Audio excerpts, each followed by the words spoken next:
सुप्रभात बच्चों, मैं आपकी हिंदी की अध्यापिका फिर से आपके समक्ष उपस्थित हूँ हिंदी की एक और नई कक्षा लेकर के। उम्मीद करती हूँ आप सब लोग अच्छी सेहत के साथ खुश होंगे और आज हम मेरे साथ पढ़ने के लिए आप सब अच्छे से तैयार होंगे। तो चलिए देर ना करते हुए हम अपनी कक्षा को शुरू करते हैं। तो आज हम पढ़ने वाले हैं एक मनोरंजक रोचक सी कविता जिसमें चिड़िया का जिक्र है। तो चलिए आइए इस कविता को शुरू करते हैं। जैसे जी होता चिड़िया बन जाऊं। इस कविता का नाम क्या है बच्चों? जी होता चिड़िया बन जाऊं। तो यह कविता है इस प्रकार। जी होता चिड़िया बन जाऊं, मैं नभ में उड़कर सुख पाऊं। मैं फुदक फुदक कर डाली पर डोलू तरु की हरियाली पर, फिर कुतर कुतर कर फल खाऊं। जी होता चिड़िया बन जाऊं। जंगल जंगल में उड़ विचरूं, पर्वत घटी की सैर करूं, सब जग को देखूं इठलाऊं। जी होता चिड़िया बन जाऊं।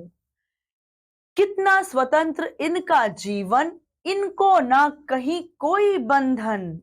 मैं भी इनका जीवन पाऊं, जी होता चिड़िया बन जाऊं। कितनी प्यारी कविता है बच्चों। इस कविता के माध्यम से कवि यह कहना चाहता है कि जितना स्वतंत्र एक पक्षी का, एक चिड़िया का जीवन है, उतना स्वतंत्र किसी का जीवन नहीं है। अपने मन मर्जी से, अपने तरीके से वो जीते हैं, उड़ते हैं, फुदकते हैं, इस पेड़ पर, उस डाली पर, इस पर्वत पर, उस चोटी पर, ऐसे उदकते फुदकते, कूदते, कुतर कुतर कर फल खाते हैं। पेड़ों पर मन चाहे फल लेते हैं, उन फलों का आनंद लेते हैं। पर्वत घाटी सब जगह की बिना किसी किराए के, बिना किसी वाहन के, अपने पंखों से पूरे धरती का सैर करते रहते हैं। तो जब जब मैं इनको देखती हूँ, कवि ऐसा कहता है कि जब मैं इन्हें देखता हूँ या देखती हूँ, तब मैं इठलाती हूँ। फिर मेरा मन करने लगता है कि मैं चिड़िया बन जाऊं और इनका जीवन मुझे बहुत ही स्वतंत्र मिलता है।